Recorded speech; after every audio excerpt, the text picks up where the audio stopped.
Today I want to tell you about Dupuytren's contracture, also known as trigger finger. What is it, what causes it, and how can you fix it?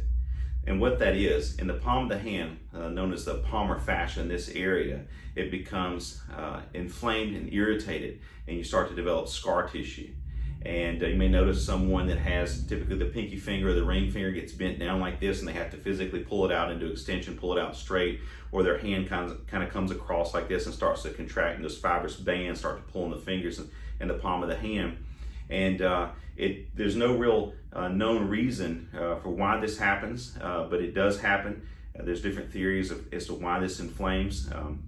Also, there's some theories that it can be hereditary. So if your grandparents or your parents had that in the past, then you do stand theoretically a higher chance of developing the trigger finger Dupuytren's contracture.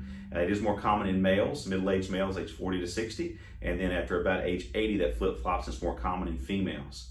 And as far as treatment, if it's caught early enough and you just start to notice some hard nodules, or this starts to get a little hard in the fibrous bands and the finger starts to stick a little bit, if it's caught early enough, a lot of times therapy intervention with ultrasound, lasering, massage, tendon gliding exercises, those types of things can help to maybe prevent it from getting any worse. You're not going to really be able to reduce the hard scarring that's already formed enough to really make a difference, but can prevent it from getting worse.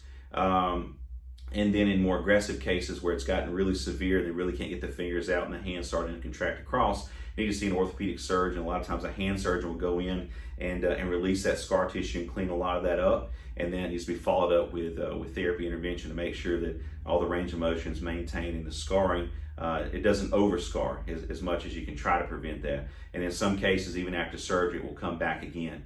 And so the best thing to do is, if you suspect that or if you notice that in the palm of the hand, is to have that looked at as soon as possible by a medical professional, and then you can go from there to try to get the jump on the situation before it gets worse. So thanks so much, guys. I hope that helps.